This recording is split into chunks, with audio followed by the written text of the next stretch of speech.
How to make a stencil. Hello, and let's learn the art of drawing, cutting, and spray painting stencils. The first step to making a stencil is to draw out the shapes that make up the subject of your stencil.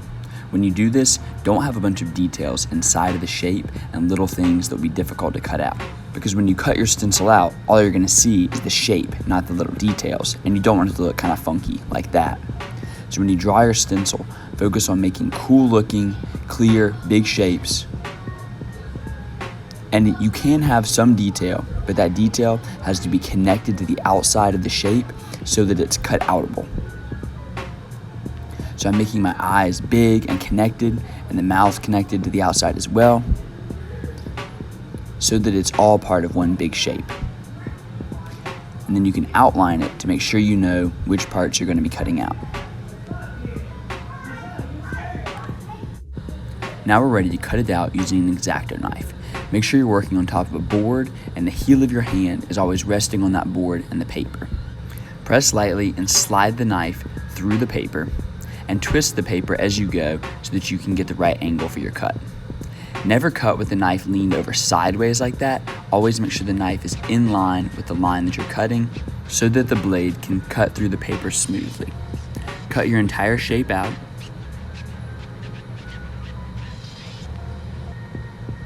And then you have a finished stencil. It is possible to have some shapes inside of the middle of your stencil. For example, the eyes and mouth inside the cloud. What you have to do is cut those little pieces out and hold on to them so that they can be stuck down when you spray your stencil in a minute. Like that. Save those little pieces. Now we're ready to spray.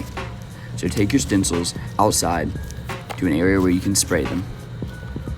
Line them up how you want them to be on top of the surface you're going to spray them on. Here I'm spraying them on top of a binder. Then grab your trusty spray glue. Flip the stencil over and spray the back of it with a light dusting of glue. Basically turn it into a sticker.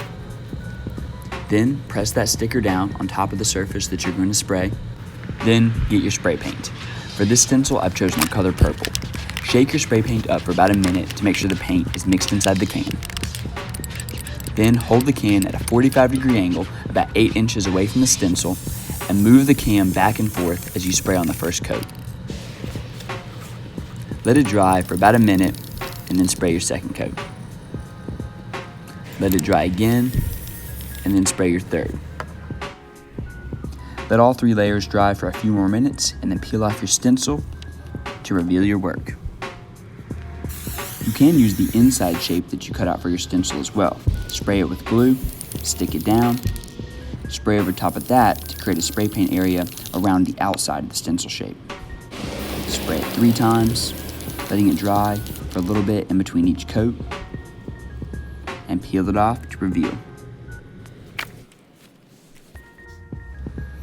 If your stencil has any inside shapes, organize them onto the surface to make sure you know how they're going to stick on. Flip them upside down and spray them with a light coat of glue. Then flip them back over and stick them down. And for this stencil, I'm going to spray the bottom yellow. So I'll get my yellow spray can, shaking it up, giving it a coat of yellow on the bottom. For the top of the cloud, I'm going to go with blue.